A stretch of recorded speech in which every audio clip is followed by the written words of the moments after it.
Orale! Bienvenidos and welcome to the Familia FFB podcast. I'm Jorge Martin and we are live on YouTube. Muchas gracias for joining us. Please, por favor, give us a like and subscribe. Really appreciate it. And as we've been talking about for the last month, we have been a part of the Fantasy Points Media Group. So please make sure when you go to fantasypoints.com, get a 10% off discount when you go put in Familia 22, Familia 22, if you're going to put it in Spanish, and get yourself a discount. You get great content in there. The rookie prospect guide is out there right now. We're already we got profiles from Greg Cosell. We've got the inside scoop from Graham Barfield, Scott Barrett, Wes Huber's got his his taped analysis. I'm telling you, Familia, it is on like Donkey Kong when it comes to the Fantasy Points prospect guide. And you know what? These guys aren't prospects. They're in the show. So not just this show, they're in the show. Familia, we got a fun one tonight. I mean, we've been talking so much about the NFL draft. And, I remember about a year ago, Marcus Grant said, we're all done talking about it by April 1st. And then we got a whole other month. So I thought it'd be kind of a different little change up to go with talking about year two. But before that, I want to bring in our guests. First, our first invitado de lujo. So he is Dave Kluge, and someone I've known for about the past year. Got into the same networking group, and it's been a blast. He's a Chicago native, Bears aficionado, and a few years ago, he and his wife Emily moved to the Rocky Mountains in order to get high. No, I'm not talking about that kind of high. I'm talking about all those peaks that they love to climb and just enjoy outdoors, enjoy nature. He's also had a meteoric rise in the fantasy industry, recently taking a position with the football guys where he's doing a myriad of duties, including hosting the Launchpad show, where he brings fantasy analysts onto the show to talk about our favorite game and the latest news and everything. So I've seen how he got there. And in Spanish, we'd say it's taking ganas. Ganas. It's hard work. There's no cutting, and there's no two ways about it. Now, Jay Cutler may be his guy, but I'm just going to give him the big reveal that Jim McMahon just last week gave me a follow on Twitter. So, I made a mention of of a Roselle headband, and boom, all of a sudden I got the like on there. So he's such a cool guy that they named a verb after him. So when you've gotten Kluge, you know what's happened. So bienvenido, Dave Kluge. Bienvenido, my friend. ¿Cómo estás? Fantastic introduction. Thank you so much, Jorge. Congratulations on the Jim McMahon follow. Taking a little shot at Roselle. That'll typically do it. That's how you get him going. But just wanted to thank you. You can find me on Twitter at Dave Kluge. You can also find all of my content over at Football Guys, like Jorge said. In addition to the Launchpad, I'm also doing the Football Guys Mailbag Show, which we're going to be starting up again in just a couple of weeks. Got the short videos and articles coming as well. So you can find all my content now exclusively over at Football Guys. If you haven't signed up already, be sure to check it out. They got some really fun stuff coming this year. Oh man, definitely. And our second guest, batting third, like I love to say, and you get the 3-hole hitter. That's the one who gets the RBIs. So JayWall, mi amigo. He wears his Philadelphia Eagles pride on his sleeve, his head everywhere. He is, all over the place. He's the founder of 360 Fantasy, which brings fantasy content from every corner. Make sure to give them a like and subscribe on YouTube, por favor. Yes. He's also a member of the hilarious, multi-talented Front Yard Fantasy team. Amigos have been around there. We got amigo G-Man J, who's in the who's in the chat. We also got Joey. Oh my goodness, it's a fun. We're gonna have some fun tonight, boys. The Front Yard Fantasy team. I mean, I tell you, those guys play. I mean, Dave and I have both been guests on their shows, and just wonderful game shows that they have. And I mean, you just laugh out loud every few seconds, and it's great.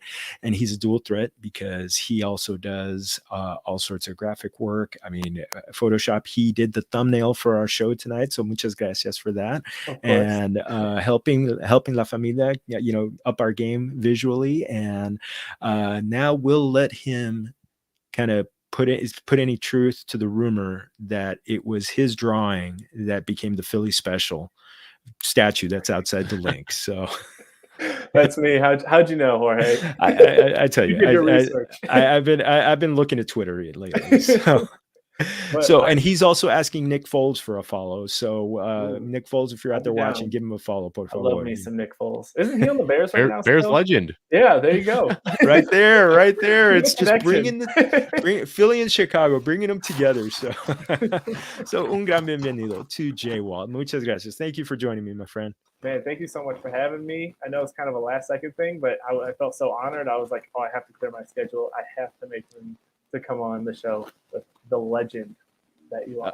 Oh my God. And you just come back from Hawaii. So, and I know we could go late night where you are because it's like lunchtime in Hawaii right now. So yeah, it probably is.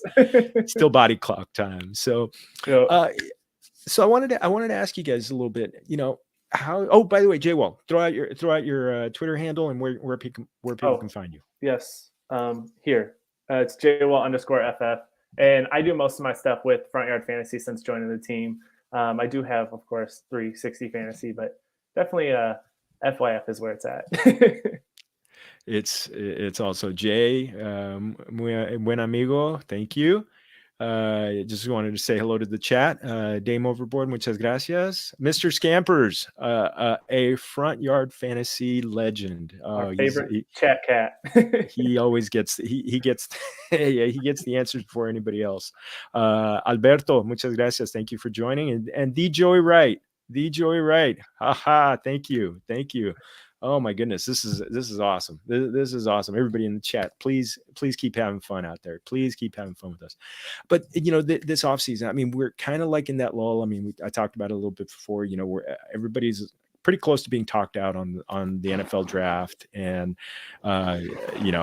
we've heard all the platitudes. The quarterbacks aren't that great. There's a wide range of talk about the running backs. Okay, we'll talk about them later. But how has this offseason treated you so far? Especially from the craziness of free agency to now the NFL draft, and kind of, is there a player in the just our only draft talk? Is there a player in the draft that you can hardly wait to see where he lands next month? Jay, actually, we'll start with you because Dave's going to start on the next question. Okay. For me, I know it's probably a cop-out answer, but for me, I have, obviously there's the big 3 wide receivers, but I have kind of a big 4. So obviously you got Treylon Burks, Drake London, Garrett Wilson, but also I really love Chris Olave. I think he's super undervalued. So those are kind of the guys, especially as an Eagles fan, hoping that they land one of those guys. So those are who I'm excited to see where they land. Oh man. And how about the offseason? Treating you well so far? Yes. It's been fantastic. So all the news, all the craziness, I've just been eating it up. Yeah. Oh man. And Dave, how about you on your side?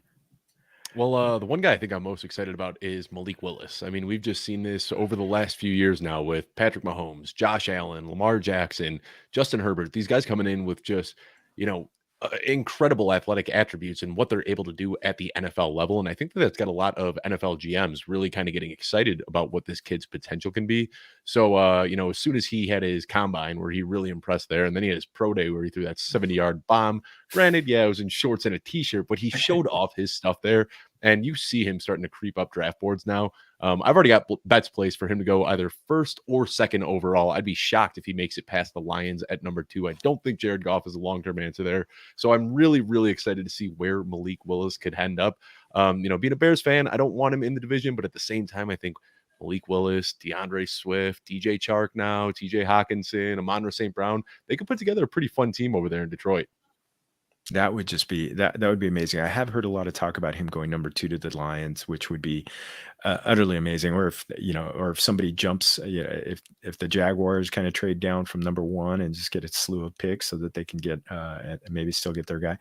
Malik is so intriguing. I loved his work on the Senior Bowl, just incredible. I mean,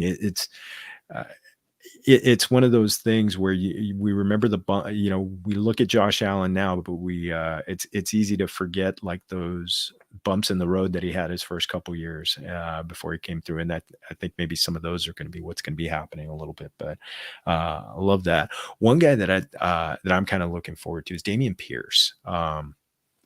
just because he's kind of that running back that isn't getting a lot of play. Obviously, Brees Hall and Kenneth Walker, Isaiah Spiller are getting a lot of the talk. I love the way he ran, and actually, friend of all of the show and all of us, fellow thief, Bo McBrayer, he made one of the best comps that I saw for him was Marion Barber.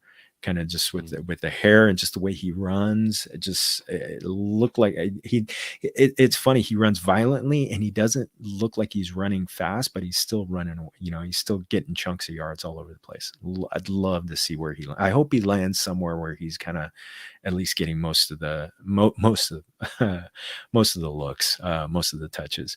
Dave, one of the things I've heard you, talk on different podcasts. You've endorsed people when they're breaking into the industry to write more, to write any way, shape, or form, right on Reddit, wherever they can, and just to get those reps and kind of start building some clips. And when it comes to writing, I love anything to do with writing. Yet some sites are kind of going away from written content and focusing more on their YouTube and their podcast content. What kind of plug can you give for the written word? Well, it certainly is becoming a little bit of a dying art. You don't see it as much anymore. I've seen some websites completely scrap their written content in lieu of just going to video. And I understand, there is a strong market for it. But personally, I like the process of writing almost more than I like writing itself. Sitting down, being forced to take an opinion and formulate it into a cohesive thought and put it on paper is something that I think that you can't really replicate any other way. You can take notes for a video or something like that. But I think that there's just a really important piece of development that happens while you're actually writing something. And then on top of that, it's also, part of what we're doing in this industry is you want to grow. And a good way to grow is to get respect of some of those higher ups. And a lot of those higher ups cracked into the industry by writing. So I think it's kind of a way to kind of, jump through the ranks a little bit, show off your chops as a writer. And, again, it's something that I advocate for, but I just tweeted about this earlier today. There is no right or wrong way to make it in the industry. So if you don't want to write, don't write. If you just want to be a personality and you just want to do TikTok, you can do that and you can be wildly successful in this industry. For me personally, I just look at writing as a very therapeutic process, and I enjoy it. And I think that other people should really try to fall in love with it, because I think there's a lot of good that comes from writing. No, it's funny because my background is in writing, and so I know exactly what you're saying, because I just sometimes I actually wait to write until the last minute because I'm doing all the other stuff that I'm still kind of learning and getting reps in on those. But yes, I totally get that. Always up there. But And, and Dave. I'll add one more thing. I think it's a great way to come up with other content too. When you're writing an article, that's when you start digging up nuggets of information that you can share with your audience on Twitter, and it's things that you can plug when you're doing shows. And that's what I like about it, is I feel like it kind of just forces you to look inside and find some really good thoughts. So for me, it's just a good practice to get in to help me creating other content as well. And that is one of the interesting things. I do that occasionally. I need to do it a lot more when I put together these show sheets. It's like, oh my God, there's like 20 tweets in here. So and just kind of get this, like boom, boom, boom, just time them out or something like that. Oh my goodness. But I'd love to hear both of you from both of you. We're so connected with different people in the fantasy industry. I'd love to hear any great advice that you've gotten from somebody, because there's obviously fantasy content creators out there in the audience today, and hopefully watching later. Jay, what do you think? Is there a bit of advice that you've gotten that really sticks to you? Yeah, so I know it's probably pretty straightforward and whatnot, but ironic. So JL at Front Yard Fantasy, and ironically, Kluge here. I called him up first time I talked to him, but they both gave me pretty similar advice of just like, know your worth, be who you are, network a lot, and put out a lot of content, but also make sure you're like putting out quality content. So whatever I guess a lot looks like to you is a lot of like what I got, it making sure that it's quality. So I love that. How about you, Dave? Yeah, and something I'll add to it, and I remember I talked to JayWall about this because he does video editing and he does graphic design. I think having a secondary skill is so important to growing in this industry. There are tens of thousands of people out there that are creating content, and there are thousands of people that are creating very good content. But having a secondary skill can really set you apart with an employer. Even when I got hired at Football Guys, I didn't get hired full time as a content creator. I got hired to help with their advertising and to help with their YouTube channel and help with some business development ideas and help get a news desk started and a lot of other things in addition to strictly creating content. So I think that finding out what your skills are and being able to market and showcase those skills can open up even more opportunities than if you're just focused on content creation alone.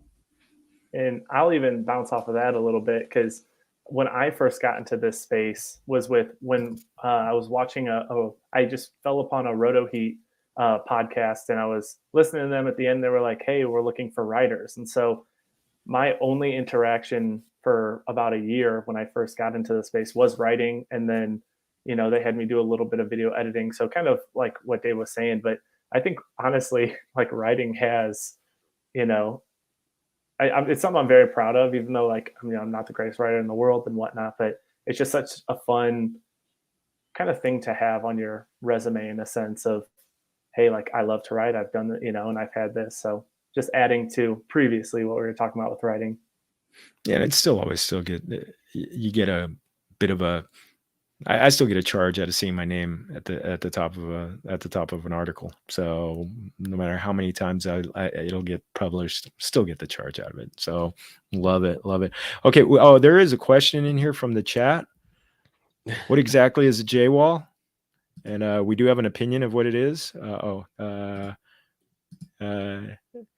old wooden ship used as a warrior. So JayWall, you wanna enlighten? My name is Jacob Wallace, aka JayWall. So gotta love it. So the chat's gonna be on fire tonight. So I'm gonna try and get as many people in here, but we still got a few things to talk about. So that was great, guys. Thank you so much. I mean, I know some of the best advice that I've gotten on this was very similar. I mean, it's about reps. So much. I went back and I listened to the very first episode that we did on almost 2 years ago on Familia FFB, and I was like, oh my god, I was like, only my mother would like that. So yeah, but that's the thing. It's different. I still. Every time I listen or rewatch an episode, I'm going to find something that I don't like, that I want to fix, that I want to get rid of, just something. But yeah, it's always it's getting reps and always not being satisfied and making sure you always want to keep getting better on this one. Thank you. Gracias, mis amigos. Gracias. So I wanted to get in a couple of football things before we jump in on these guys. There've been so many blockbusters, but Dave, in your backyard, that you got Russell Wilson now in there. I know it's like, I know the coronation is happening where on Friday, opening day of baseball. By the way, they're playing my hometown Dodgers, but it's going to be at Coors Field, and Russell Wilson's throwing out the first pitch. So it's kind of like, it's just everything's been, do either of you have an opinion as to who's benefiting, which receiver is benefiting more between Jerry Jeudy or Courtland Sutton? So yeah, I can take this one first. I feel like I'd be remiss not to go with Courtland Sutton. I mean, I've been beating the drum for this guy for years, and he had a nice, mini breakout a couple of years ago with a combination of Drew Lock and Joe Flacco and whoever else was playing out there in Denver. Last year, we saw some flashes early on, but I think that this guy is just tailor-made for Russell Wilson. I mean, Russell Wilson loves his deep balls, and I think that that's where Sutton really excels, is getting those 50-50 balls downfield. So I think that they're just kind of a match made in heaven. I see a lot of shades of DK Metcalf. Now, I'm not saying Courtland Sutton is as good as DK Metcalf, but they do have very similar play styles. I mean, similarly, though, you can make the comp that Jerry Jeudy is very similar to Tyler Lockett, but I think the routes that he runs in the short and intermediate side are going to take a little bit longer to develop, where, with Courtland Sutton, Russell Wilson doesn't have to build that chemistry as much as he just has to close his eyes, chuck it downfield, and let Sutton make a play on the ball. So I'm very excited for him in year one, but I still like Jerry Jeudy as a long-term dynasty asset. Awesome. How about you, Jay? Well, I have a very strong opinion the other way. So the thing about Courtland Sutton is, like last year, right, when the only time he really produced was when Jerry Jeudy wasn't in the lineup, and he actually averaged under 4.5 fantasy points a game when Jeudy was in the lineup. And obviously, Russ there is going to give him a bump up. That's a gimme. But I still am just not. I think I'm always just going to be lower on consensus than him for. Oh my gosh, I can't talk on him. But the other thing is kind of like what Dave was talking about with back with Drew Lock in 2019. That was his best ever finish, and he was the wide receiver 27 in points per game that season, which is still a wide receiver 3. So not super hype on him, but I am very bullish on Jerry Jeudy.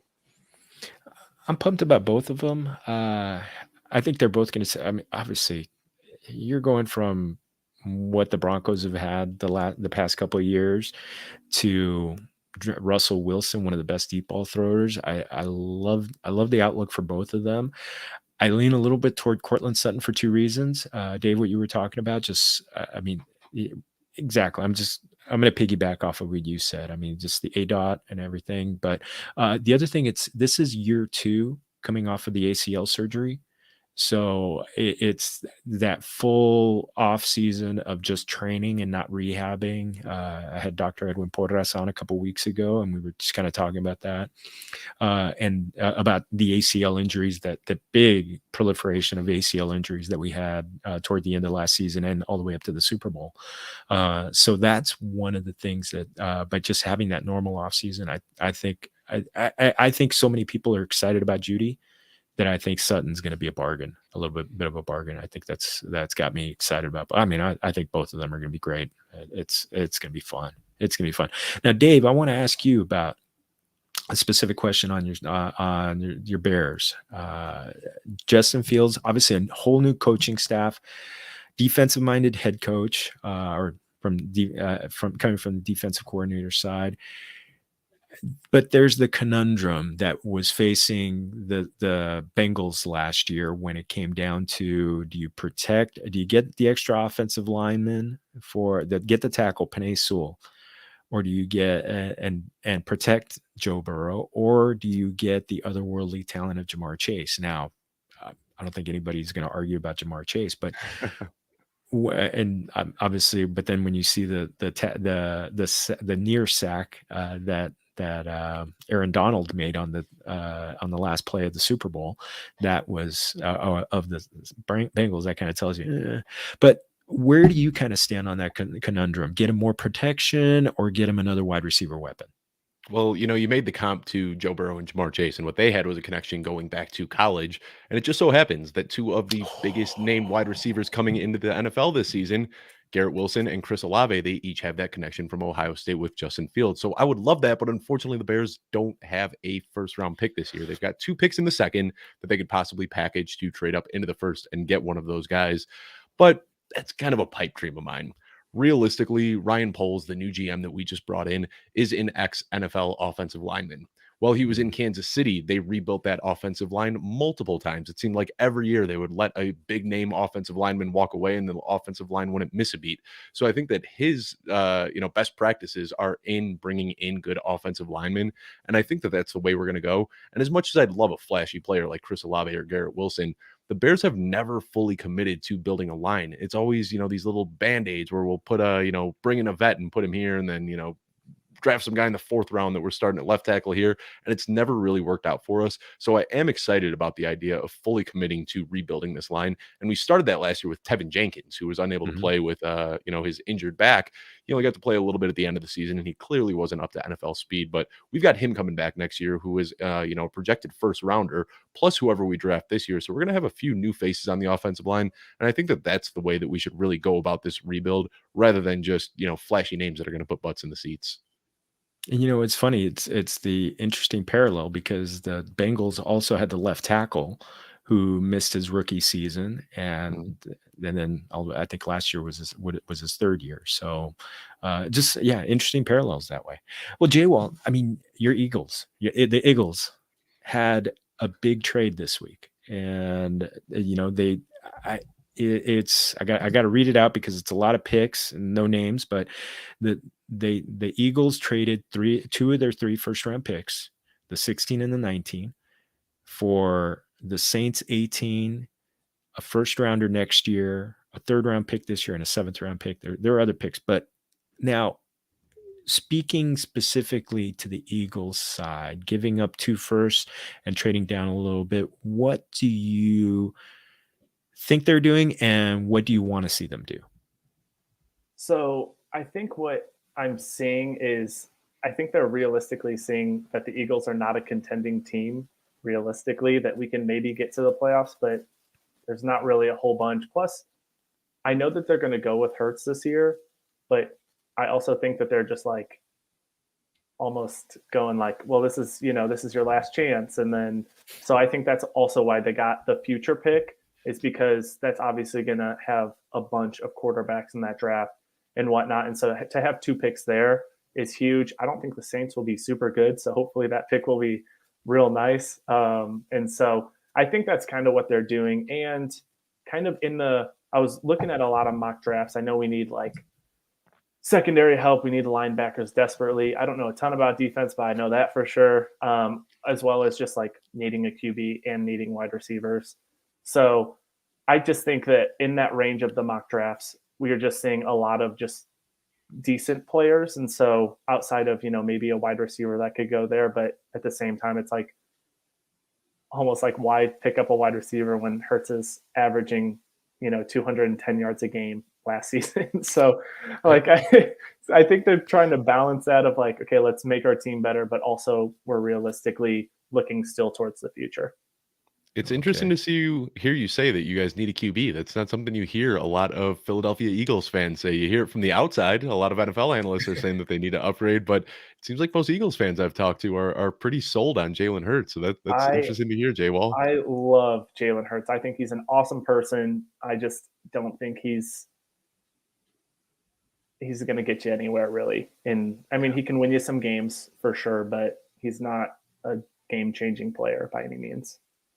I mean, he's not Josh Allen. He's not Justin Herbert, but I do think he's definitely on the up, top half of quarterbacks. Maybe even it could even be top 10 if his passing comes along. From the rushing standpoint, I think after Lamar Jackson, I think he's as good as it gets as from a quarterback standpoint. I think he's even better rusher than Josh Allen. But yeah, the throwing needs to come. And to me, I think recency bias is hurting them. That the clunker that the Eagles had against the Buccaneers. I think so many people focus on those kind of things, and I don't like it. I don't like it because it just discounts the body of work that they did over the course of the year that got them to the playoffs, to get their butts kicked by the GOAT and in Tampa. So now, Dave, what would you do if you're the Saints with now that you got 2 first-round picks? You re-signed Jameis Winston.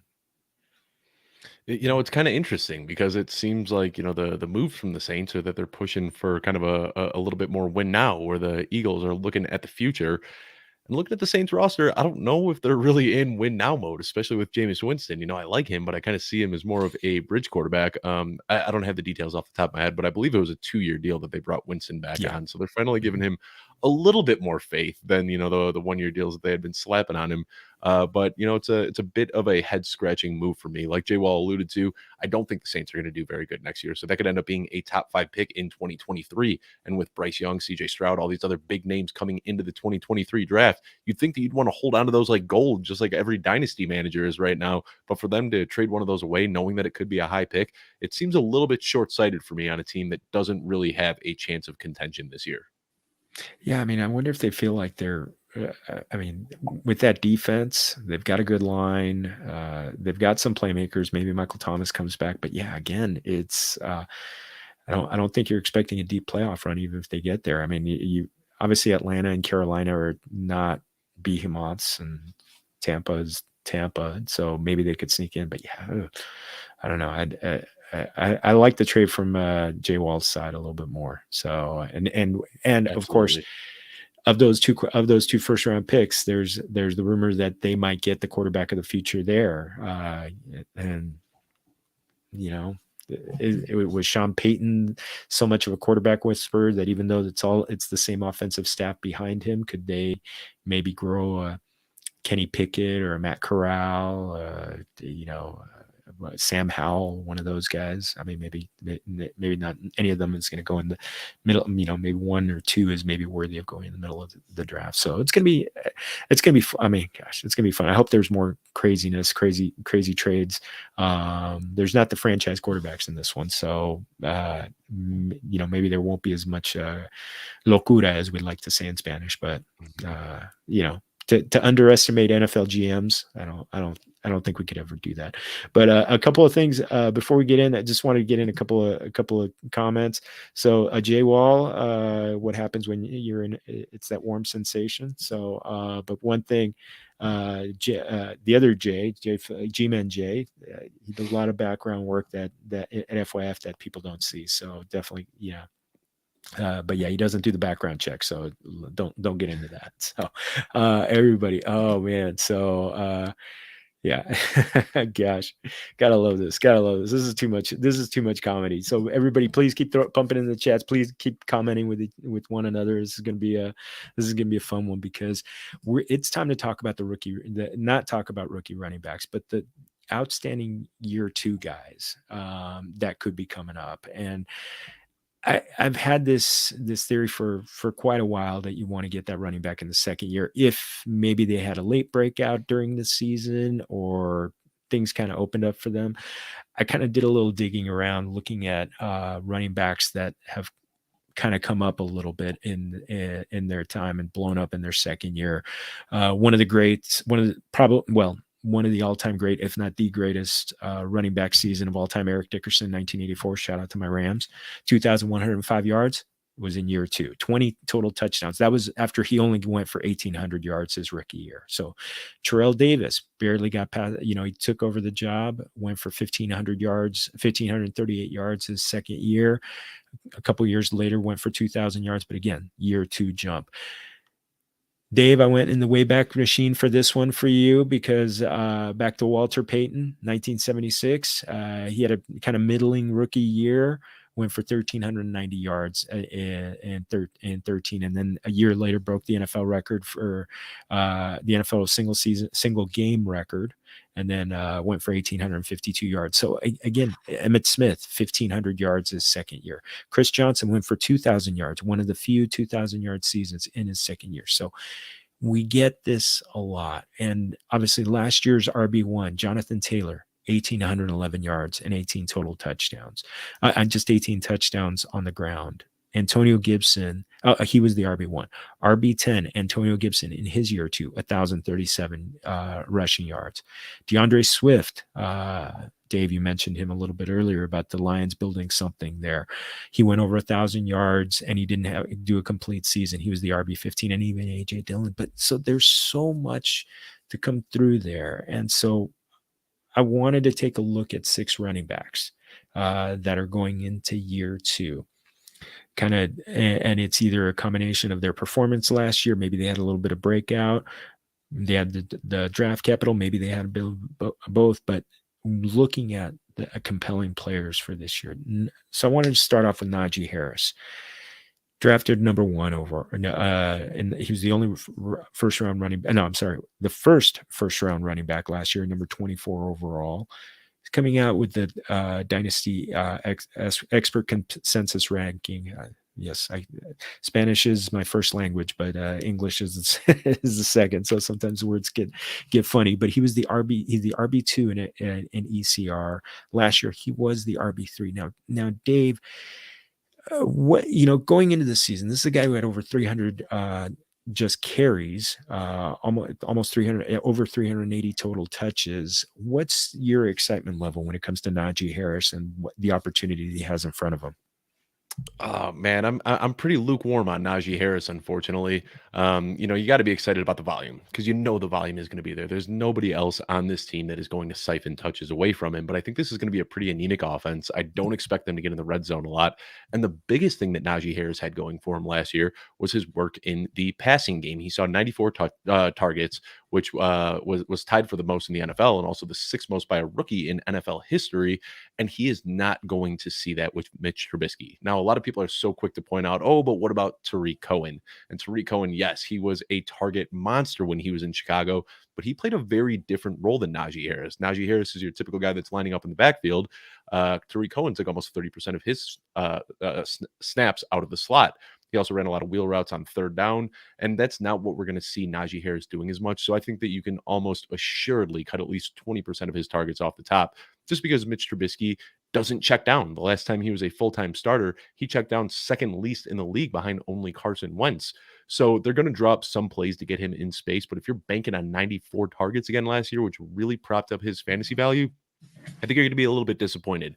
I'm expecting more in the 65 to 70 range, which still puts him, as a very good fantasy option. But I'm looking at Najee Harris as a little bit more as a back end RB1, not really the top 5 guy that a lot of people are touting him as.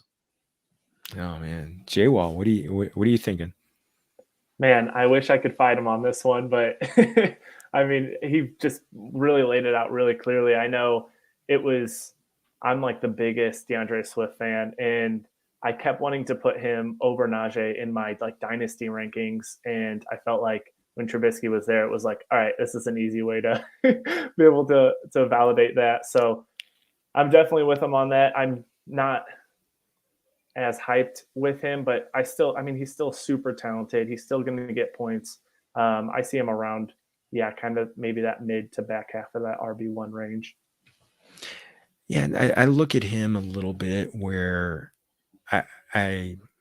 I'm hoping for a little bit more of an upgrade on the offensive line. It's hoping on hope. And Dave, that's the reason why I let off with this, because I really wanted to get your insight on Mitchell Trubisky, having seen him and what he does to the running back side. He did kind of slow down there at the end of the season. I did find the stat that from week 10 on, he only had 2 top 10 finishes. And so there were no, he did not show breakaway speed, which was something that was talked about with him before. And, but yeah, I mean, it was just, he got hit a lot, and I wonder if things just kind of caught up to him. And I'm hopeful that the offensive line gets him going, but I mean, Najee,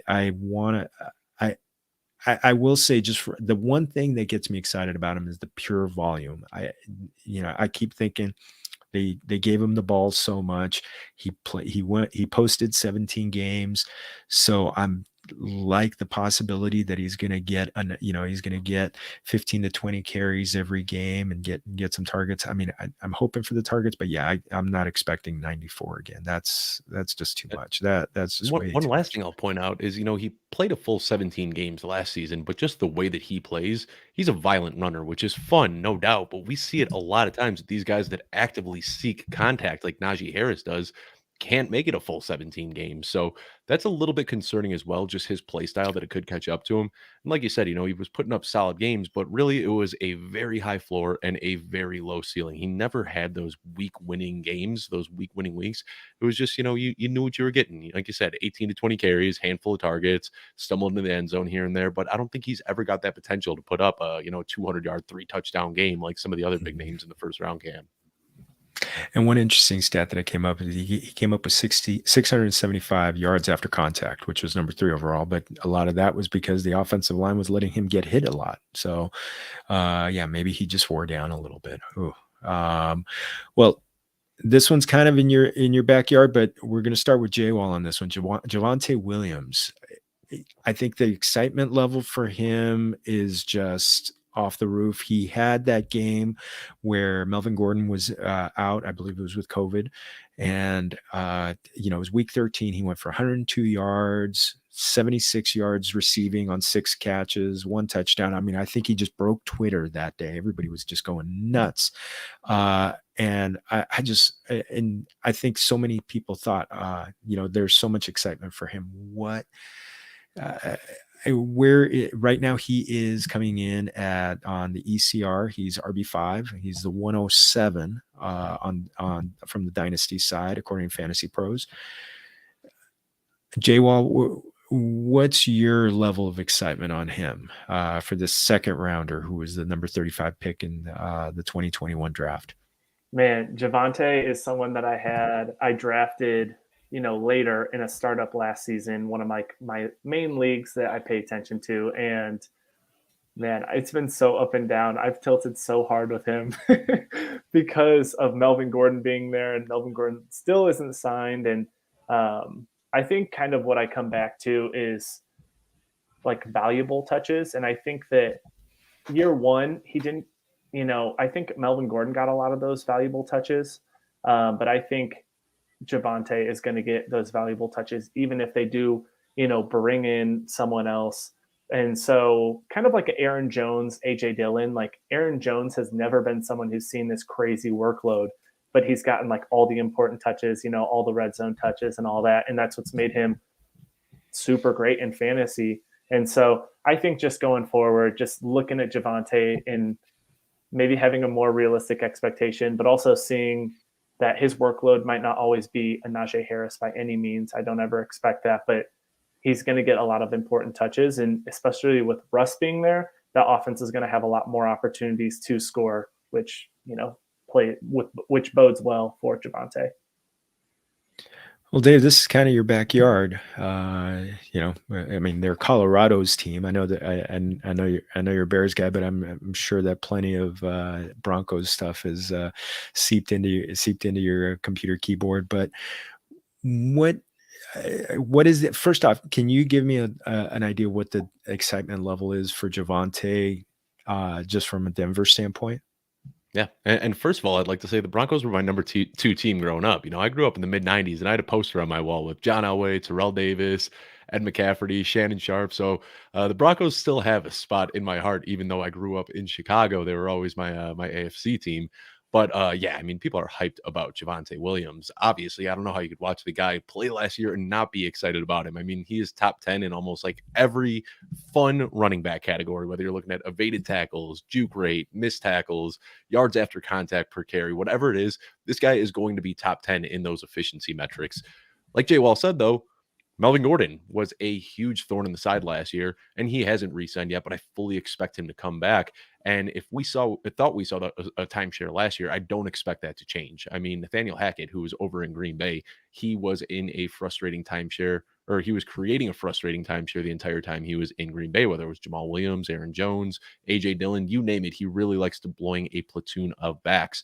And Melvin Gordon kind of gets, a bad reputation, but he had an awesome season last year. It's not like he was serviceable and, taking away touches from Javonte Williams. He was earning his touches and he was playing lights out last year. So if he can come back looking like the same Melvin Gordon he did last year, it's going to be frustrating.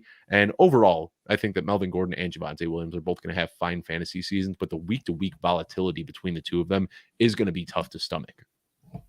Yeah, I think making the comp of Aaron Jones is actually perfect. They had about the same amount of touches last year, and Javonte Williams and Aaron Jones, and but Williams was definitely. I mean, he's a specimen. I mean, we talked about yards after contact.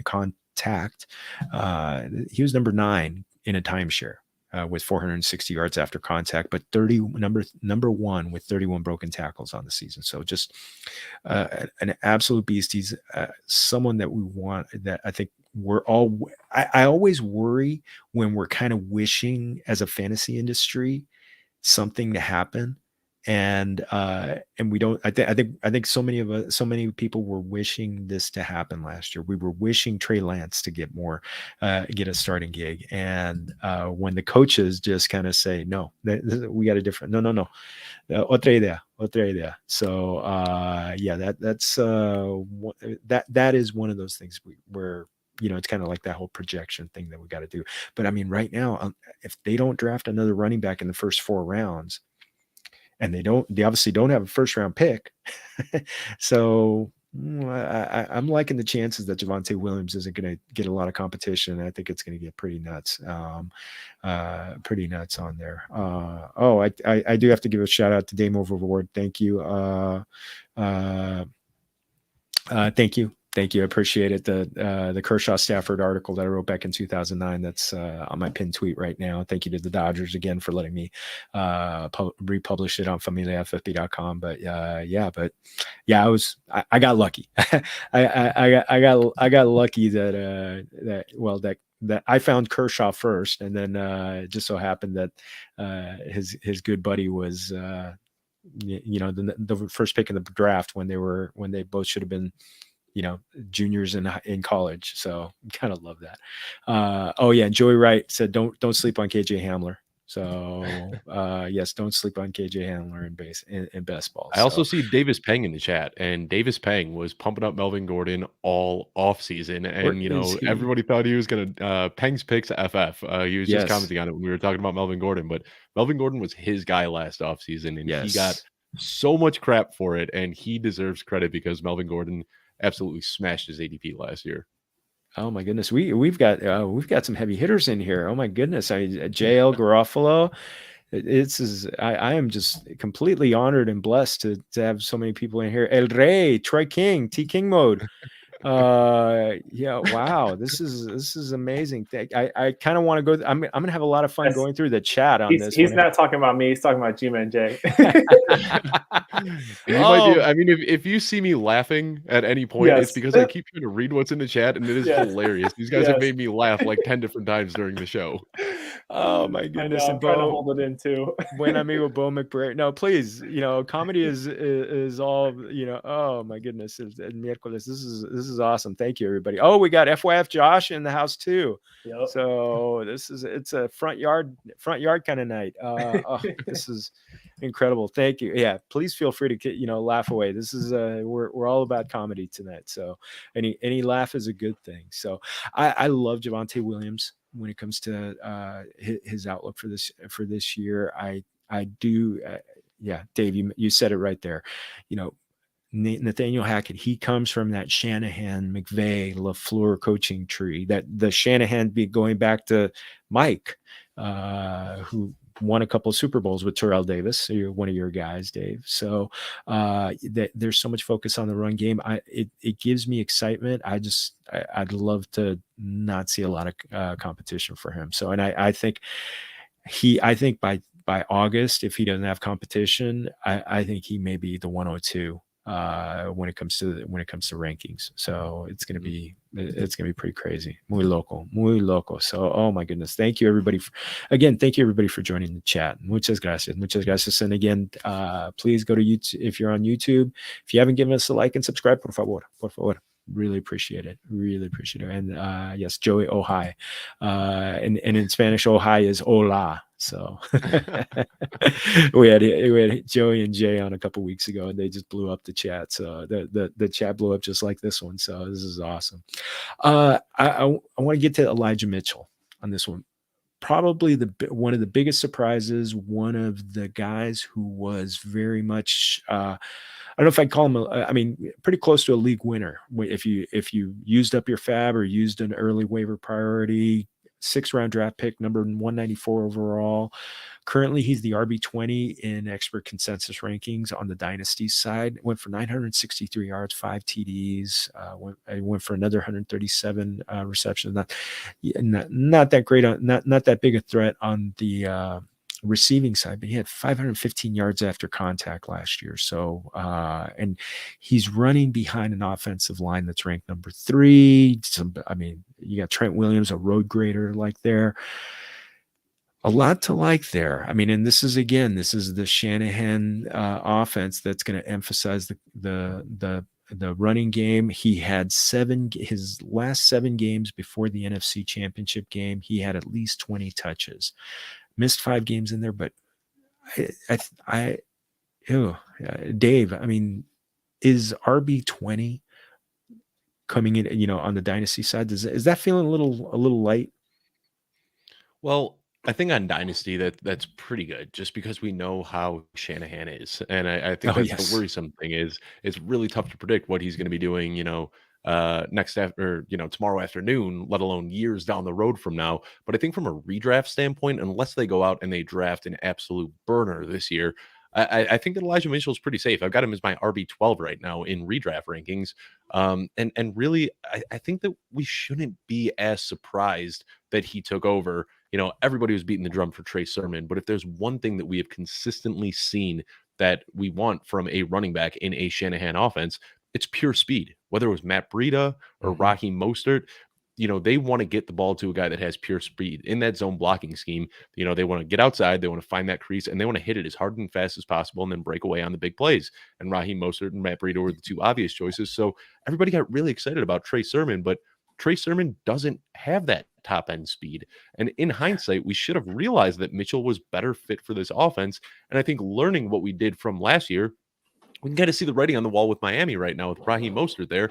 Myles Gaskin, Chase Edmonds are not burners. If they're going to implement a similar offense, I expect Raheem Mostert to be the guy. So I think that going forward, when you look at a Shanahan offense or a Mike McDaniel's offense, we don't have to make it any harder than it has to be. Simply draft the fastest guy because that's who's going to be getting all of the touches. Oh man, JayWall, what are you thinking? Man, he's such a tough one because he's probably been the biggest winner of free agency as a running back, just because they've brought no one in and they've basically sent everyone out. And so it's great news for him. If he can escape the draft, then again, I think, his upside is through the roof. But at the end of the day, I'm a huge guy on draft capital for running backs, and he was a 6th round pick. Yeah. And so that is like the hard thing. But again, if they don't bring anyone in, I don't know. They literally can't go to anyone else. But it also depends, I think, if Trey Lance starts or not, because I think that can kind of be good because I know with someone like Lamar, right? Like it freezes linebackers. And so that can help Mitchell even more. So, and I think they'll lean on the run more. So I think there's just a lot of question marks until that happens. But again, if he can escape that, he definitely is RB1 upside in redraft, and he's someone definitely to take your shot on, and especially if you're a contending team in Dynasty. I did look at one of the games that Trey Lance started, which was in week 17, started for Jimmy G, threw for 249 yards and added 31 yards on the ground, while Mitchell had himself a game, 21 carries, 119 yards. So, it can happen. Si se puede. It can happen where he could be a contributor. So I think it's interesting, but again, I can't see them not adding more running back depth. Just that's the thing. And that's going to be competition. That's going to be that to me is going to kind of temper my enthusiasm, get me a little less excited. We got a question in the chat. I'd love your guys' thoughts on from Dame Overboard. I know we're having a lot of fun in the chat, and muchas gracias everybody. You guys are cracking me up. So it's hard to host, but what are the dynasty thoughts on Najee, given that he is older than most, even though he's going into year 2? I'm selling him wherever I can right now. He's pretty much the consensus number 2 right behind Jonathan Taylor. And it's not his age that concerns me as much as it's that I don't really think he's all that good. His efficiency metrics weren't great. Like I said, his fantasy output was really bolstered by volume last year. So if people are buying right now, there's a very good chance that he does see a lot of volume for the next 4 years. But I'm just not a believer in the talent at all. So if I can cash out right now at the RB2 price tag, I'm absolutely taking that. I'll take 2 first for Najee and never look back. Wow. How about you, Jay? How about you, JayWall? So the fun thing I like to think about is Najee, I think, was the oldest running back last draft. And then the youngest one was Javonte Williams, who's still only 21 years old. Yeah. And so the fact there's a 3-year difference, I think that's I tilt all the time on Javonte, but then I'm like, okay, he's only 21. Like, he's a child. And so, I always have to be reminded of that. And I'm like, especially in Dynasty, it's like, this is a guy you want to hold on to. Where Najee, kind of like what Dave was saying, I would get a little worried just because, again, Dave said everything. It's like, he isn't really a super good running back. He gets the volume, and volume is king, but that's just not going to hold with Trubisky there. So. Well, let's another guy, Michael Carter. He got drafted kind of later pick, round 4, number 107 overall. Currently, he's the expert, ECR RB23.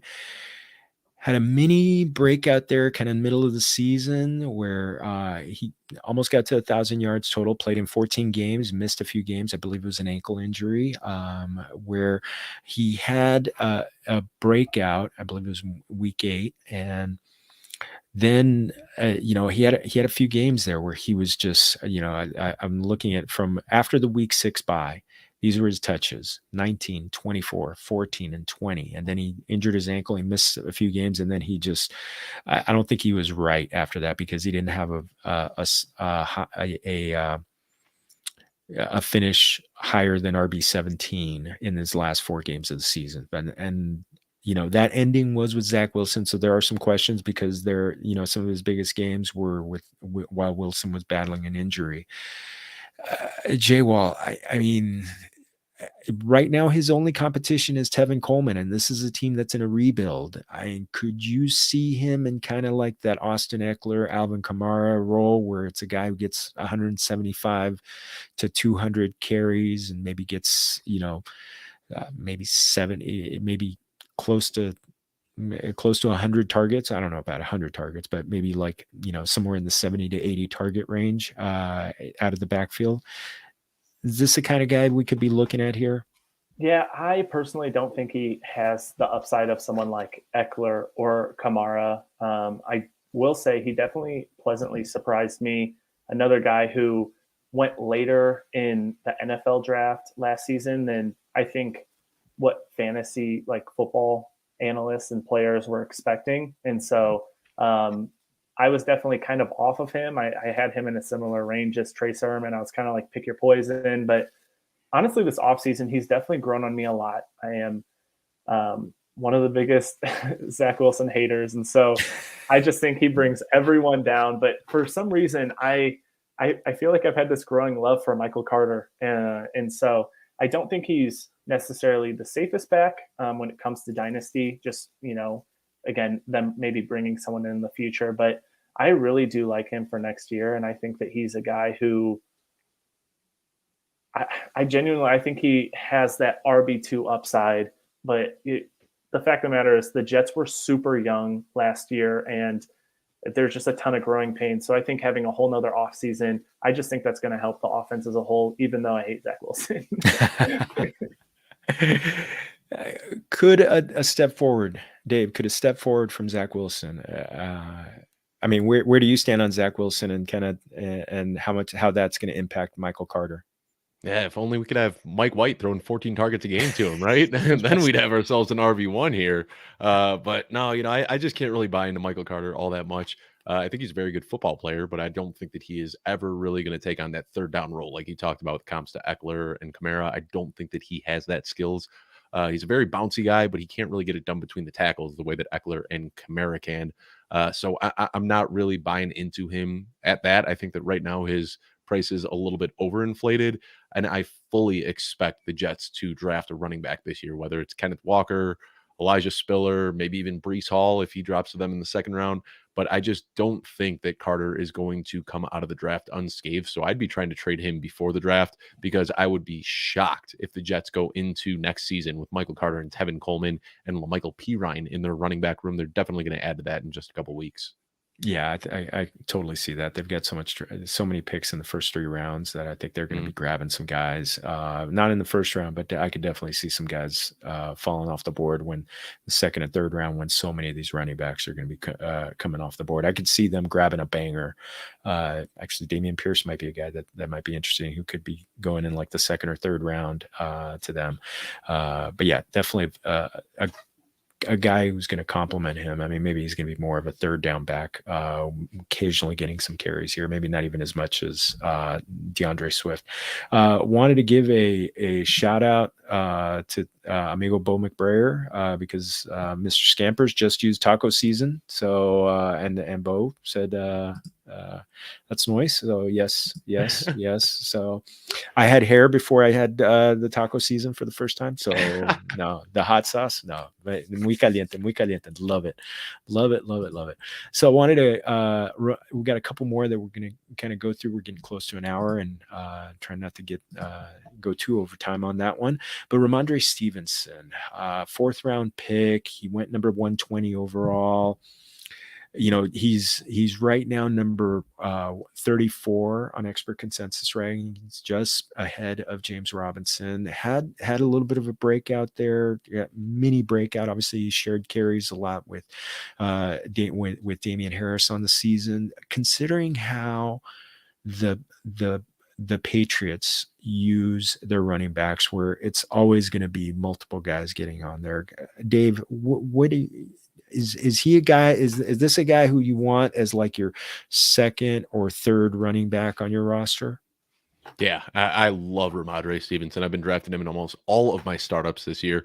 One of my favorite metrics when evaluating a running back is yards after the catch per carry. I think if you're looking at overall yards per carry or yards before contact, you're really looking at offensive line stats, but yards after contact is when you can get a good idea of what the running back can do. And let me read off the top guys in yards after contact per attempt. Number 1 is Rashad Penny, which kind of jumps out as a little bit weird, but hey, he had a great end of the season. Number 2 is Nick Chubb. Obviously, you'd expect that. Number 4, Jonathan Taylor. Obviously, you expect that. And number 4 was Ramondre Stevenson. I mean, this guy can just get it done. He's great at catching passes, which unfortunately we're probably not going to see in the Patriots since they have such specialized roles for their running backs. But we saw last year, anytime Damian Harris was unable to play, and let's face it, Damian Harris is unable to play pretty often, Ramondre Stevenson can step in and do just as good of, if not a better job than he does. So the big thing, I think, going into 2022, there's still going to be a frustrating timeshare there between Damian Harris and Ramondre Stevenson. But Damian Harris is a free agent after the season, and knowing that he's going to command a big contract on the free agent market, I expect them to let Damian Harris walk, and the keys to New England will be given to Ramondre Stevenson. So go out and get him now at a suppressed cost, because come 2024, he is going to be a fantasy monster. Oh man, how about you, JayWall? Yeah, I'm definitely with him on that. Funny enough, in our Thieves League, it's a 20-man league. And so kind of like what you're originally asking, like, are you comfortable with him as your like RB2, RB3?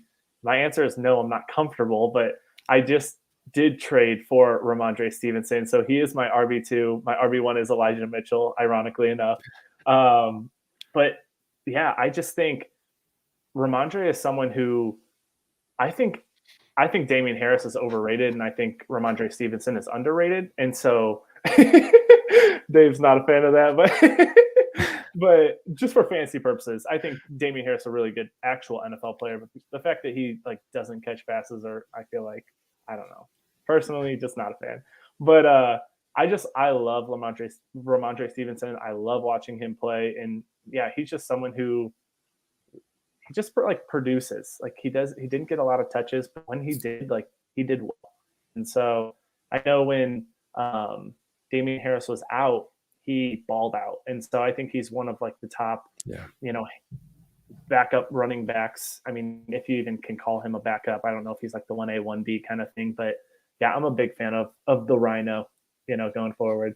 And I can't even tell you how many dynasty leagues I have drafted Damian Harris and Ramondre Stevenson in back-to-back rounds, knowing that like it's like buying a stock that is going to split in a year. Damian Harris is going to go be a starter somewhere. Ramondre Stevenson is going to stay the starter in New England. Yep. I can't get enough of both of these guys. I think that they're both incredible running backs.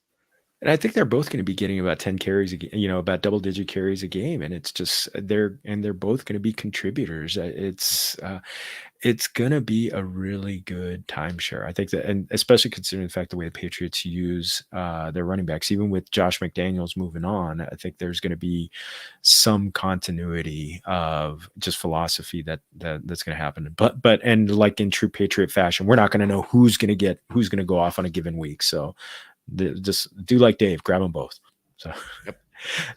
So the last running back we're going to talk about, injured, and this is kind of like more of a projection thing. And JayWall, I want to start with you because there's connection with the former coach of the Eagles, Travis Etienne. The Doug Peterson's the new coach. He missed all last season with Liz Frank surgery on his foot. It's a rebuilding team in Jacksonville. He's, we're talking about the connection to the quarterbacks. There's the Clemson connection with him and Trevor Lawrence, aka Fabio Football, as we call him on our familia, between the primos. Does Doug Peterson have what's the possibility to kind of unlock him? Especially considering that James Robinson is probably going to miss a good chunk of the season. I don't think we can expect a miracle like we saw with Cam Akers.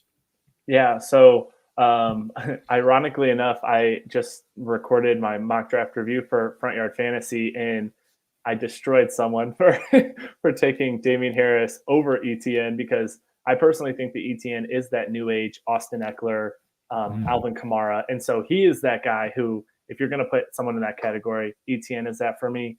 And then on top of that, I genuinely think there's a real possibility that James Robinson doesn't play all next year. I mean, he's an undrafted free agent, and there's, like you said, like, they're a rebuilding team. There's no real rush to get him back. And I think they're going to utilize Travis Etienne, honestly, just a lot in the passing game too. And so I don't think he's going to be some, 1,000 plus, 1,200 yard rusher by any means, but I think he's going to make a lot of his money through the air. And that connection that he has with Trevor Lawrence, I mean, going back to college, is probably going to be super strong. And then Doug Peterson, as an Eagles fan, I understand being terrified that they're going to use a committee and whatnot. And obviously Etienne's not going to get all the touches, but I really am not too worried about Doug Peterson, because I just think he's going to get the guys who need to get the ball. So that's my take. How about you, Dave? Yeah, I just think that we have grossly overreacted to his injury. I mean, this was a guy who was a consensus top 5, top 7 guy in Dynasty, and now he's dropping all the way into the 6th round in startups. And, I understand there is a lot of risk with a Liz Frank surgery, but one of the strongest indicators we see for people that are able to bounce back from the surgery is youth. Ted Ginn Jr. was able to recover when he did it early in his career. Julio Jones had Liz Frank surgery in year 3 and went on to have his 5 best seasons of his career following that. People forget that Hollywood Brown had Liz Frank surgery heading into the NFL, and he was able to fully rebound. So a lot of the times when you hear about this being a career-ending injury, when talking about Brian Westbrook and some of these other guys, it happened to them when they were 28, 29, 30 years old. And now we've also seen it where an ACL injury used to be a career ender, an Achilles injury used to be a career ender. Guys are coming back. Modern medicine is progressing at such a rapid rate that I'm expecting a full recovery. And like JayWall said, he's going to get a lot of his money through the air. But either way, he's going to be the 3 down back in Jacksonville. And then once you factor in the, projected negative game scripts that they're going to be playing in often, I think that Travis Etienne is going to be an absolute monster. I think that once we see him in camp cutting, running, and looking like his healthy self, it wouldn't shock me if he creeps into the top 15 in ADP. Oh, I think it's going to be fun, especially if they don't add too much, because all the talk is they're going to be drafting guys on both the offensive line, defensive line. Who knows? Maybe they add another receiver because there's a million of them that are available. So that's interesting. And I'm so like thrilled with this chat tonight, where it's like I keep I'm gonna have to watch this show again, because it's crazy, because this is just hilarious. And yeah, Ping's Picks is in there. Oh my goodness, adios mio. There's too much fun. You guys are having too much fun. Thank you everybody for joining us. And so I want to close up shop with a fun one, boys, mis amigos. And I'm sorry, before that, there are 4 other running backs that are going to year 2. I'm just going to throw them out there. Trey Sermon, Kenan Nwangwu, Chuba Hubbard, Kenneth Gainwell.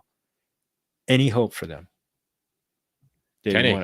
Kenneth Gainwell, that's about it. And it's tough, and it sucks right now, because when you look, he is in a very crowded, very talented running back room with Dalvin Cook and Alexander Mattison. Oh. But this kid is a freak. He is so fast. He is so athletic. And right now he's doing a lot of his stuff on special teams. But we got to remember, it kind of got swept under the rug at the very end of the season. But Dalvin Cook has some pretty weird legal issues that are still looming out there.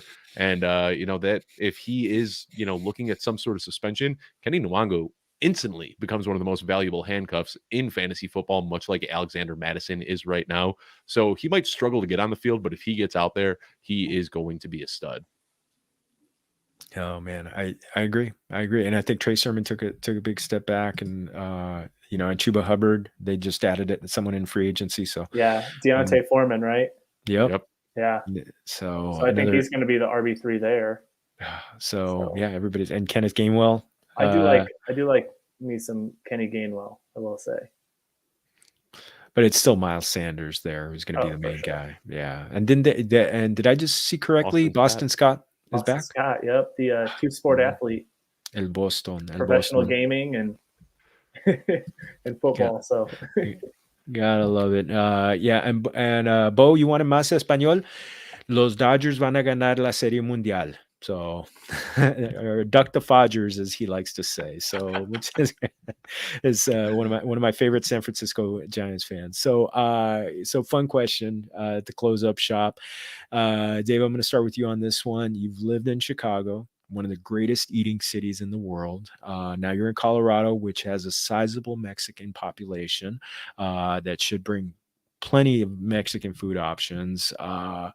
Which state, city has the best Mexican food and any favorites?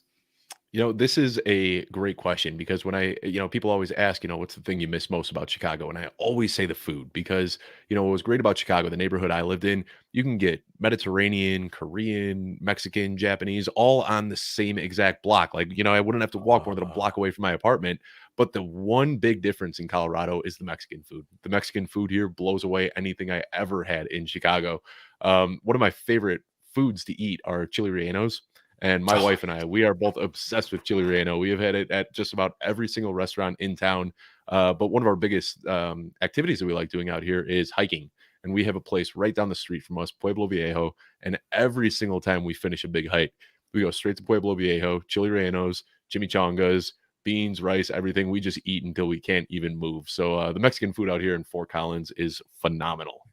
Oh, man. Oh, you're making me hungry. I'm glad we're having dinner after this. So we're so JayWall just got back from Hawaii, which has its own extraordinary menu. Well, first off, any chance you got Hawaiian tacos? And in your neck of the woods, what's been your favorite Mexican food you've found back home? Yeah, unfortunately, no Hawaiian tacos, though we did stop at some food trucks and I got some, what was it? It was a shrimp quesadilla and it was so good. And then and then here in Utah, we don't really go out a bunch. I think just like the Burger Kings and stuff, but after a night at the bar or whatever, there's this little food cart and they have incredible steak tacos. And so I always hit it up. So that's my go-to. Yeah, it's the 101. It's the 101 in my on my side when it comes to tacos. Absolutely. There's other ones that are fantastic, but yeah, get me. Oh, I love it. I always love it when I close up shop with this one. So mis amigos.